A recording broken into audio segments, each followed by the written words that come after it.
ओम ह्रीं अरहं ळङोचिनाणं नमः श्री वृषभदेवाय।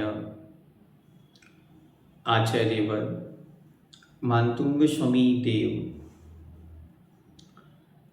श्री अरिहंत महाप्रभु की तीर्थंकर परमात्मा की पवित्र भक्ति और कैसे कैसे भक्ति की जाती है ये मार्ग हमें दिखला रहे हैं। उपमाओं, उपमानों, विभावना, व्याजोक्ति, अनेक विध भक्ति करते हुए अब पूज्यवर जा रहे हैं। कहाँ जा रहे हैं? तीर्थंकर की माँ की ओर, क्योंकि एक ऐसी अचिंत शक्ति होती है माँ, जिसके बिना कोई भी तीर्थंकर नहीं बन सकते,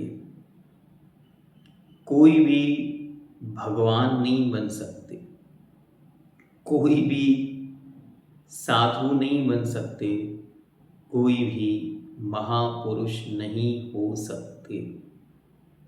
वो एक आधार है जिस आधार पर ही इन सबका निर्माण होता है, निर्वाह होता है, तब अंत में निर्वाण होता है। इसलिए माँ महान शक्ति है, और जब माँ जिन संस्कारों से भरी हो, माँ जिन संस्कारों से पुष्ट हो, माँ जिन विचारों से पुष्ट हो, वैसी ही संतान उसके गर्भ में आती है।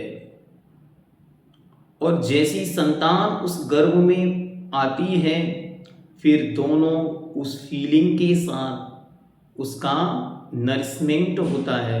माँ अपनी विचारों से उस संतान को पुष्ट करती है और धीरे धीरे वह संतान आगे की ओर बढ़ती है, और फिर जन्म से लेकर अंत तक माँ निरंतर अपनी भावनाओं से, अपनी अंतरंग की पॉजिटिविटी से उसको, उस संतान को आगे बढ़ाती है।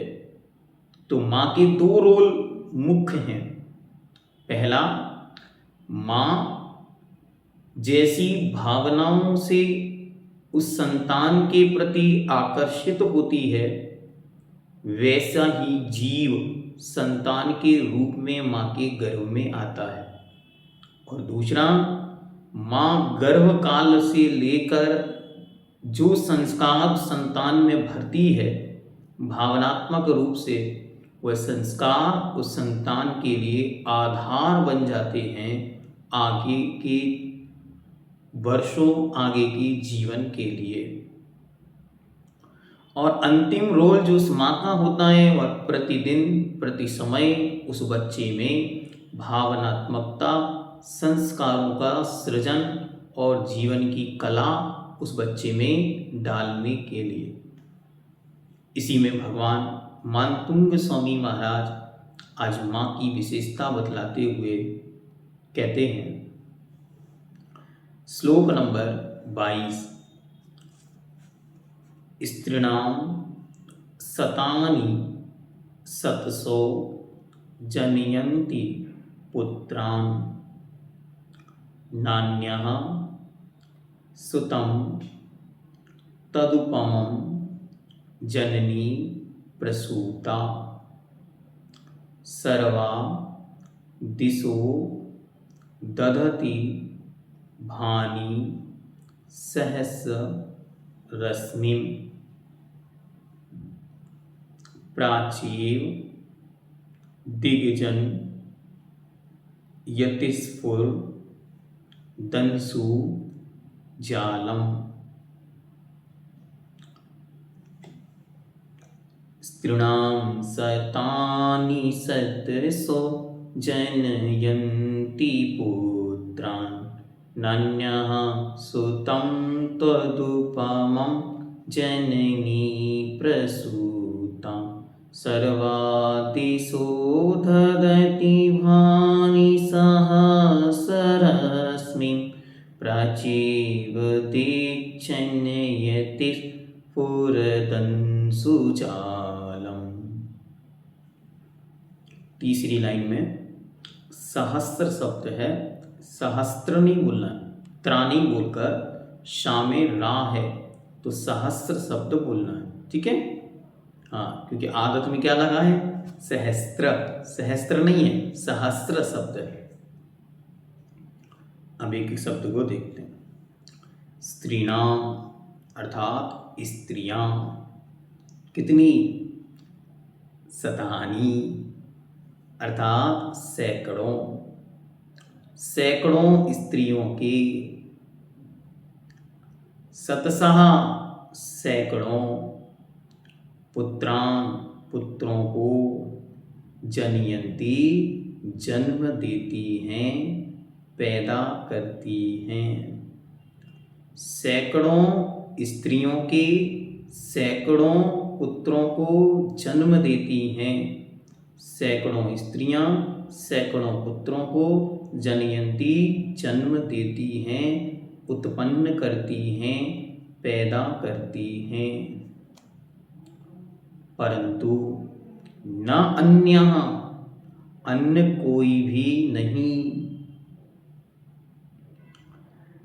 श्रुतम श्रुत पुत्र त्वत् आपके, उपमन उपमम समान, आपके जैसे पुत्र को, अन्य दूसरी, जननी अर्थात जननी माता, प्रसूता नहीं जन सकती, पैदा नहीं कर सकी।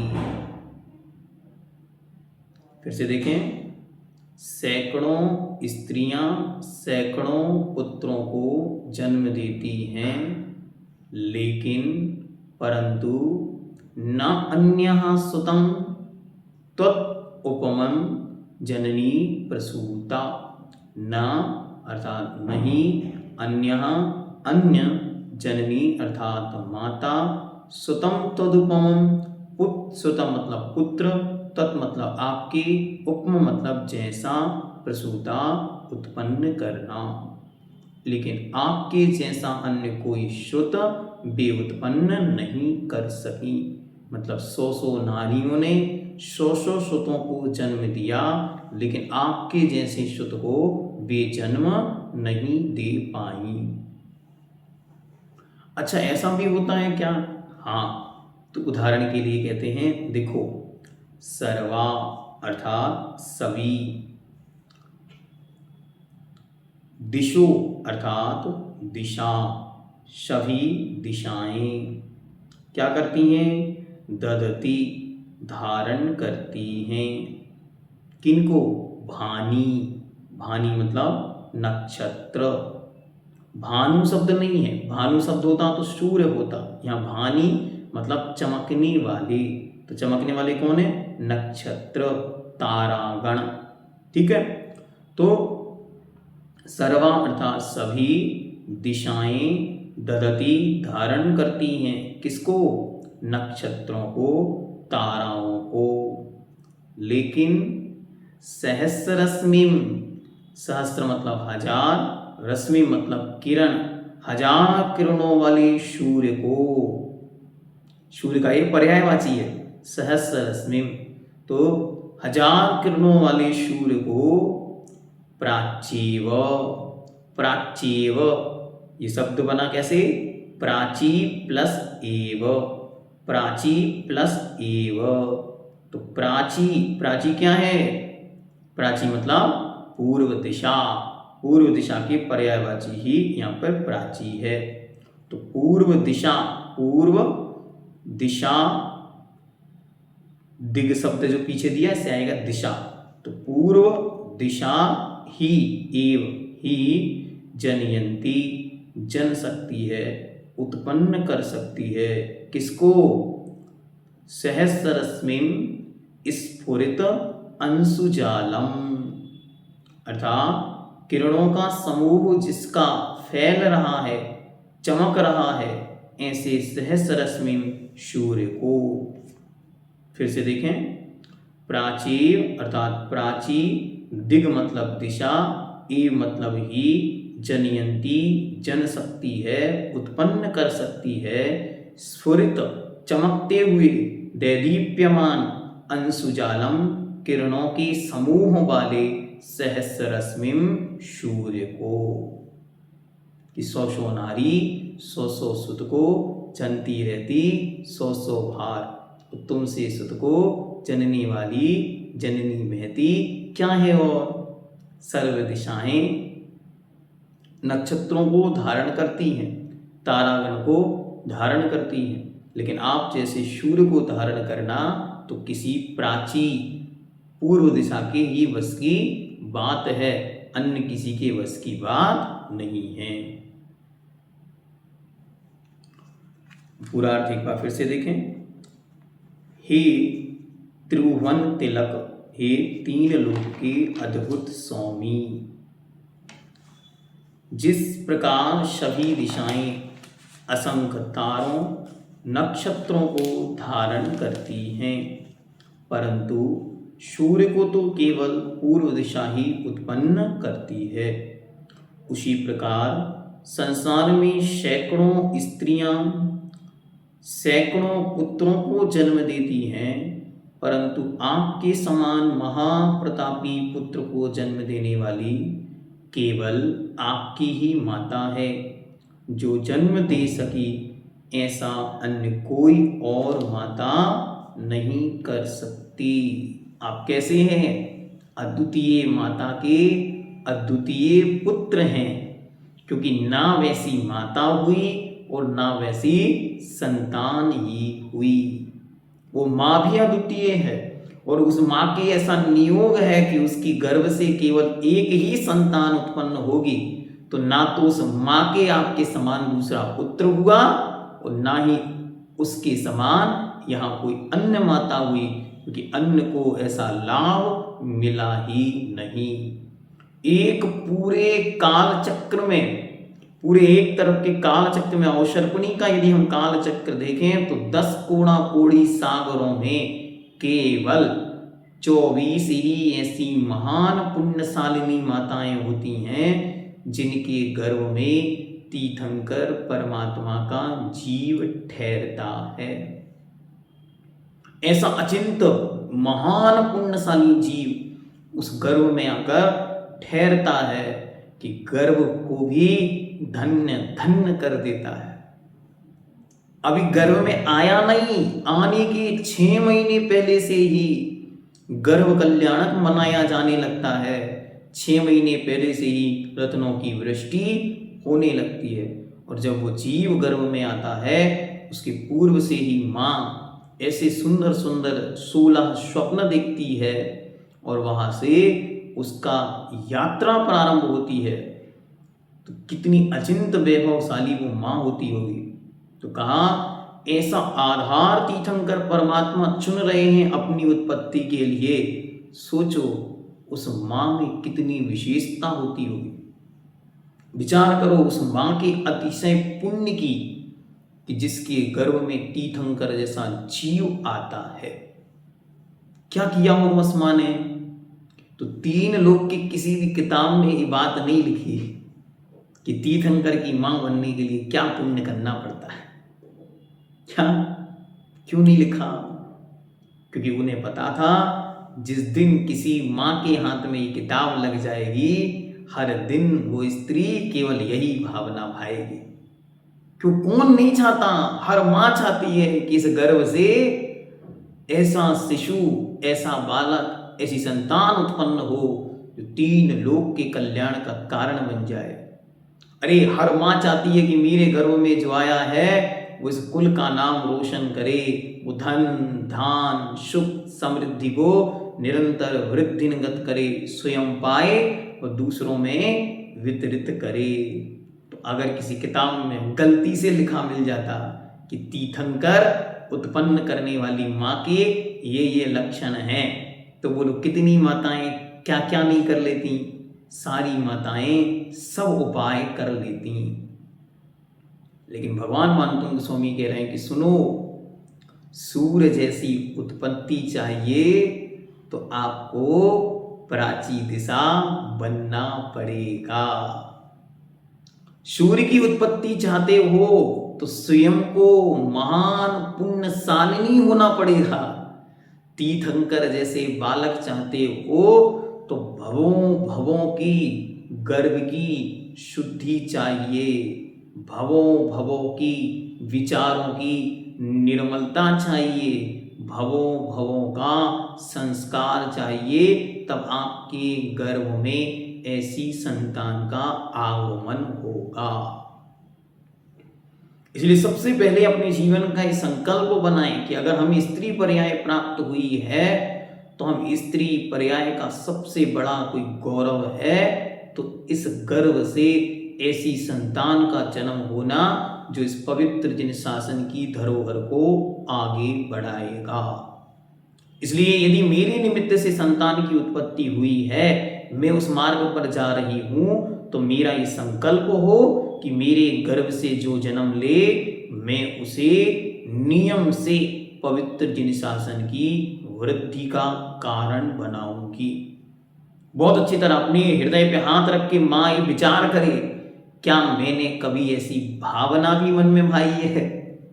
हाँ, अच्छी तरह विचार करना, क्या मैंने कभी ऐसी भावना भी भाई है? नहीं, अब मन होता है कि ऐसा कुछ हो जाए तो अब क्या होने वाला है? और उस 20 साल के बच्चे में गर्भ का वो संस्कार आएगा क्या? नहीं आ सकता। इसलिए मां को क्या चाहिए? गर्भ संस्कार की पूरी विधि ग्रंथों में बहुत गहराई से लिखी हुई है। इस श्लोक को पढ़कर आपको गर्भ संस्कार का पूरा विस्तार से अध्ययन करने की आवश्यकता है कि तीर्थंकर जैसी संतान उत्पन्न करने के लिए तीर्थंकर जैसी मां चाहिए। इससे बड़ी बात और क्या कह दें कि महान पुण्यशाली संतान को उत्पन्न करने के लिए मां को भी महान पुण्यशाली गर्भ चाहिए, महान पुण्यशाली आधार चाहिए।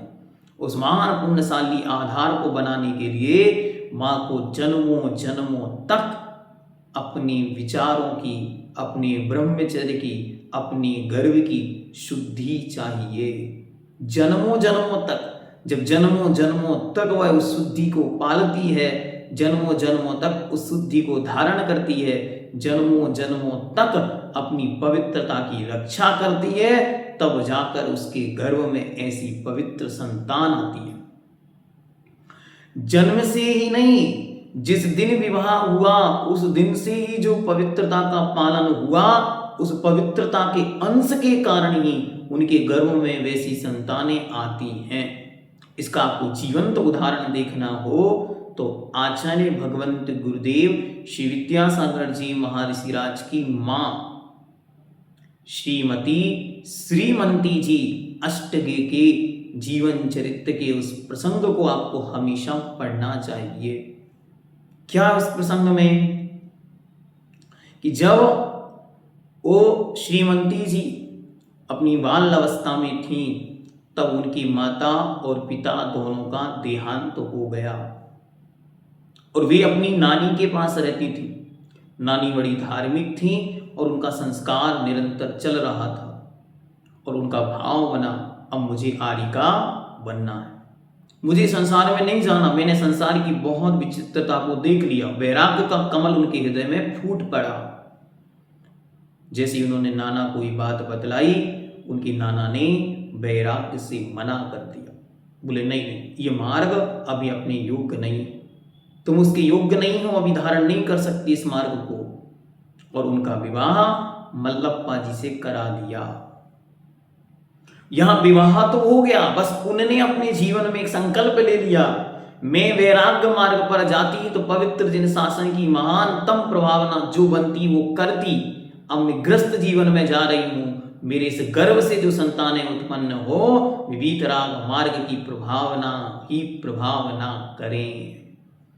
और ऐसा अचिंत पुण्य उस मां ने अपने विचारों से, अपने गर्भ के संस्कारों से, अपनी भावनाओं से, अपने स्वाध्याय से, अपने अध्ययन से ऐसा पुष्ट किया अपने आप को कि उनके गर्भ में संतान आती वो वीतराग मार्ग के कल्याण के लिए आगे बढ़ती चली जाती। धरती पर ये जीवंत जयवंत इतिहास है। हजारों हजारों सालों में ऐसा दुर्लभतम ही कोई परिवार होता है कि जिस घर में जिस माँ के गर्भ से जितनी संतानों ने जन्म लिया हो वे सब की सब मोक्ष मार्ग पर चली जाएं। ये क्या है? ये उस माँ के अपने वैराग्य परिणामों की महान अनुभूति है जो माँ अपने संस्कार अंतरंग में पालती रही और उस संस्कार से धीरे धीरे अमृत उन संतानों में भरती चली गई। जैसे संस्कार उसने पाले वैसी संतान वैसी आत्माएं जीव आत्माएं उनके गर्भ में आती चली गई। इसलिए किसी ने लिखा कि आज भी तीर्थंकर जैसे पुण्यशाली जीव धरती पर आना चाहते हैं, लेकिन आए किसके गर्भ में? क्योंकि ऐसी पुण्यशालिनी माता अब यहाँ है ही नहीं। ऐसी भी पंक्तियां किसी ने लिख दी हैं। क्यों लिख दी वो जाने, लेखक जाने। लेकिन मैं तो इतना जानता हूं कि आचार्य भगवंत गुरुदेव विद्यासागर जी महाऋषिराज की उस माँ का स्मरण करो, उस माँ का वंदन करो और उस माँ को बार बार स्मरण करो। और हे माताओं, भावना भाव कि देखो तो इस पंचम काल में तीर्थंकर जैसे शिशु को जन्म देने का सौभाग्य हर किसी को प्राप्त नहीं होता। इसलिए पंचम काल की मरु देवी कोई है तो वे श्रीमंती माँ हैं जिन्होंने तीर्थंकर जैसी दिव्य संतान को जन्म दिया। अचिंत पुण्यशाली संतान को जन्म देने के लिए कोई अचिंत पुण्य चाहिए, कोई अचिंत संस्कार चाहिए और उन्होंने उस अचिंत संस्कार को अपने जीवन में धारण किया। इसलिए वो महान पुण्यशालिनी माँ जगत में वंदनीय हो जाती है, जगत उसकी प्रशंसनीय हो जाती है, जगत उसकी प्रशंसा करता है, गुणानुवाद गाता है कि हे माँ देखो पहली संतान महावीर अष्टगे मुनि से उत्कृष्ट सागर जी, फिर द्वितीय संतान विद्याधर जी आचार्य भगवंत विद्यासागर जी, तीसरी संतान अनंतनाथ जी मुनि श्री योग सागर जी और चौथी संतान शांतिनाथ जी आचार्य भगवान श्री समय सागर जी और स्वर्णा ब्रह्मचारिणी स्वर्णा दीदी और शांता ब्रह्मचारिणी शांता दीदी और विश्वयम श्रीमती जी आरिका समयमती और उनके पतिदेव मल्लप्पा जी मुनिश्री मल्ली सागर जी। ये अपने आप में एक जीवंत इतिहास है, किताबों का इतिहास नहीं है, साहित्य पुराणों का इतिहास नहीं, ये जीवंत इतिहास है। हमारी आंखें धन्य धन्य हैं कि हम लोगों ने ऐसे पुण्यशाली बालक, ऐसे पुण्यशाली वैभवशाली परिवार को अपनी आंखों से देखा कि ऐसे भी माँ ने अपने संस्कारों से ऐसी संतानें गढ़ी होंगी, कैसी उनकी भावों की विशुद्धि रही होगी जब वे गर्भ में संतानें आती होंगी, कैसी उनकी उच्चतम स्थिति होगी, क्या वो नक्षत्र और ग्रह रहे होंगे जब उनके गर्भ में ये संतानें आती थीं और ये संतानें जब जन्म ली तो इस संसार को महानतम वैभव देकर गईं। इसलिए आज क्या करना, अच्छी तरह जितनी भी स्त्रियां आगे गर्भ को धारण करने वाली हैं अथवा जिनके गर्भ में अभी शिशु हैं, वे प्रतिदिन अच्छी तरह विजुअलाइजेशन के साथ दिव्य महान पुण्य का संचय करें और महान पुण्य का संचय करते हुए 22वें नंबर श्लोक को प्रतिदिन 21 बार पढ़ें। शांति से अपनी आंखें बंद करें और विजुअलाइजेशन करें कोई महान पुण्यशाली दिव्य तेजस्वी आत्मा संपूर्ण ब्रह्मांड की दिव्य शक्तियों के साथ मेरे गर्भ में प्रवेश कर रही है। 6 महीने पूर्व से ही जब आप भावना भाएं, क्योंकि आजकल तो सब चीजें कैसी हो रही हैं, टाइम पीरियड बेस्ड को सब पता है कि अब कब क्या करना है। तो 6 महीने पूर्व से ही इस भावना को निरंतर भानी प्रारंभ करें, संकल्प पूर्वक भावना भाएं कि संपूर्ण ब्रह्मांड की दिव्य शक्तियां एकत्रित होकर घनीभूत होकर वह आत्मा मेरे शरीर में प्रवेश कर रही है। पूरे ब्रह्मांड के जितने सतगुण हैं, जो समृद्धि है, जो संस्कार हैं, जो गुणों का वैभव है, वह सब कुछ एकत्रित करके आत्मा मेरे शरीर में संतान के रूप में प्रवेश कर रही है। 6 महीने तक प्रतिदिन 9 बार इस भावना को भरते हुए 21 बार श्लोक नंबर 22 को बोलना है। स्त्रीणाम सतानि सतसो जनयन्ति पुत्रान् नान्यासुतं तदुपमं जननी प्रसूतां सर्वादिशो ददति भानि सहस्रस्मिं प्राचीव दीक्षन्यति स्फुरदंसुजालम्। और जिन जिनके मानो किसी भी निमित्त से संतान उत्पत्ति नहीं हो रही है, वे भी अपने इस घर में पूर्व दिशा में एक खिलखिलाते हुए, हंसते हुए, मुस्कुराते हुए शिशु का चित्र या तीर्थंकर की माँ के जो 16 स्वप्न हैं, उन 16 स्वप्नों से युक्त जो गर्भ कल्याणक का चित्र है, उस चित्र को आपको लगाना है और प्रतिदिन सुबह उठकर और सोने के पहले इस विजुअलाइजेशन को करना है कि विश्व की संपूर्ण घनी शक्तियाँ घनीभूत होकर एक दिव्य संतान के रूप में मेरे गर्भ में आ रही है।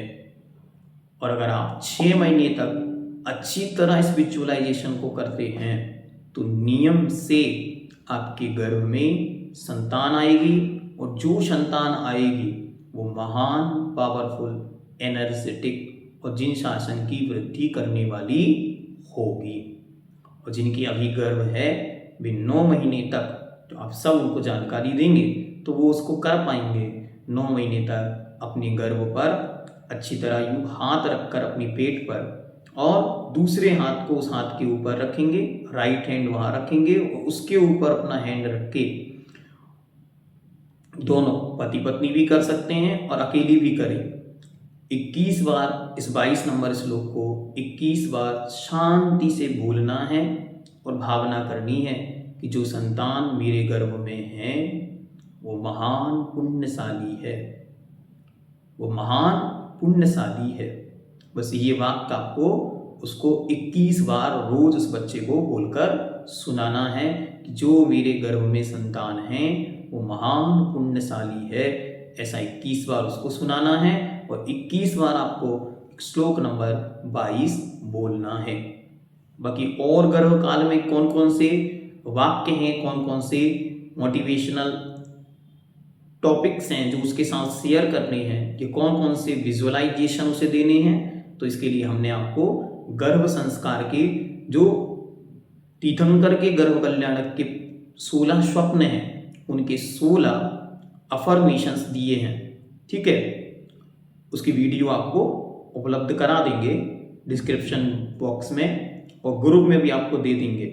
जैसे पहला स्वप्न है श्वेत बैल, ठीक है, तो उससे मेरी संतान पराक्रमी है, ये मेरी संतान बहादुर है, मेरी संतान शक्तिशाली है। इस तरीके से पूरे जो 16 स्वप्न हैं उनके 16 विजुअलाइजेशन, अफर्मेशन आपको तैयार करके दिए जाएंगे। तो कोई एक भी इसको अच्छी तरह प्रैक्टिकली अपने जीवन में प्रयोग करे और फिर एक समय, एक कालांतर में वैसे दिव्य, तेजस्वी, ओजस्वी, धनवान, संपन्न, समृद्धि संपन्न संतान हम लोगों को देखने को मिले। अच्छी तरह ये ध्यान रखना है कि संतान जो जीव है उसका आमंत्रण माँ को करना है। जैसी भावनाएं जैसी विशुद्धि, जैसा पुण्य और जैसी भवितव्यता माँ की होती है, वैसी संतान ही उसके गर्भ में आती है। इसलिए माँ जितनी पवित्र और जितनी विशुद्धि रखेगी, उतनी उतनी ही पवित्रता, निर्मलता से युक्त संतान उसके गर्भ में आएगी। क्योंकि अभी तक हमारे दिमाग में सेट था कि भगवान हमारे गर्भ में संतान भेज रहे हैं। नहीं, अच्छी तरह से सुधारें कि हमारे विचार ही उस जीव को अट्रैक्ट करेंगे। तो जितनी अट्रैक्टिव, पुण्यशाली, सुंदर, अद्भुत, अलौकिक और शक्ति संपन्न संतान आपको चाहिए, उतनी ही अधिक विशुद्धि, परिणामों की निर्मलता, सुंदरता, विचारों की पवित्रता और मन वचन काय की पवित्रता माँ को धारण करनी होगी। तो माँ और पिता दोनों मिलकर इस दिव्य संतान का आवाहन करेंगे तो अच्छी से अच्छी संतान उनके गर्भ में आएगी। निरंतर प्रतिदिन उसका पुण्य बढ़ेगा। इस श्लोक के पढ़ने से प्रतिदिन उनका पुण्य बढ़ेगा, उस संतान का भी पुण्य बढ़ेगा। अच्छी तरह ध्यान रखो, वो संतान जो गर्भ में आई हुई है वो प्रतिदिन इस भक्तामृत स्तोत्र का पाठ सुनेगी, तो वो माँ निरंतर विशुद्धि को प्राप्त होने से वो संतान जो उस गर्भ में पल रही है वो भी अच्छे, सुंदर और पवित्र भावों से भरेगी, तो उसके भी पुण्य की वृद्धि होगी। जैसे वो पुण्यशाली जब उत्पन्न होगा तो नियम से वह पुनः पुण्य कार्यों में लगेगा, तो वापस पुण्य को बना पाएगा। तो ये पूरी एक प्रक्रिया, एक चेन है, जिसे गर्भ संस्कार कहते हैं। ऐसे गर्भ संस्कार प्रतीक अब आ जाने के तुरंत बाद से फिर 8 महीने बाद, 7 महीने बाद होश आता है कि गर्भ संस्कार करने, नहीं, गर्भ में आने के पूर्व से ही उसे गर्भ के संस्कारों का ज्ञान हो, बोध हो और पुराण ग्रंथों में उसने पढ़े हो प्रसंग, उसके माध्यम से उसके जीवन में समझ में आता है कि कैसे कैसे माताएं अपने बच्चों को संस्कार देकर, जैसी उनकी भावना होती है वैसे बच्चे तैयार किए जा सकते हैं। ये भी एक बहुत बड़ा विज्ञान जिसे गर्भ कल्याणक के रूप में भगवान ने हमारे सामने प्रस्तुत किया और भगवंतों की माँ ने उसे जीवंत रूप में जिया। अवश्य ही बसंत जी लिख रही हैं कि आपकी माँ धन्य है, उनकी धन्यता को मैं स्वयं प्रणाम करता हूँ। उनकी माँ ने जो संस्कार अपने जीवन में बोए, वो संस्कार हम में उतरे और हमको उन्होंने उस रूप में तैयार किया, वो मार्ग उन्होंने प्रशस्त किया। नियम से ये आधार आधेय संबंध होता है। जो हमारा शरीर है, इसका एक एक कण किसका है? हमारे पिता का। और हमारे जीवन में जो कुछ भी भावनात्मक है वो हमारी माँ का। प्रत्येक के लिए कह रहा हूँ कि जो कुछ भी ये शरीर में है वो शरीर का एक एक, क्योंकि वह जो तत्व है वो नियम से उस पिता के माध्यम से, जीन्स जिसको हम बोलते हैं, वो उसके माध्यम से ही मिलता है। और भावनात्मकता वो निरंतर माँ की है। तो इसलिए भी माता पिता जिनसे हम उत्पन्न हुए उनके प्रति भी हम लोग इस भावना के माध्यम से कृतज्ञतापूर्ण भाव रखते हैं और उन्हें नमन करते हैं। ओम ह्रीं अरहं अद्भुत दिव्य स्वरूप युक्ताय क्लीं महाविचक्षण संहिताय हृदय स्थिताय सर्वविघ्न उपद्रव निवारकाय श्री विश्वनाथ परमेश्वराय नमो नमः। इस गर्भ संस्कार से रिलेटेड आपको और बहुत सारी चीज़ें उपलब्ध हो जाएंगी, आपको डिस्क्रिप्शन में मिल जाएंगी। और अगर आपको और भी कोई चीज़ चाहिए तो आप हमको मैसेज करके, कमेंट करके सूचना दे दें, तो आपको वो भी उपलब्ध करा देंगे।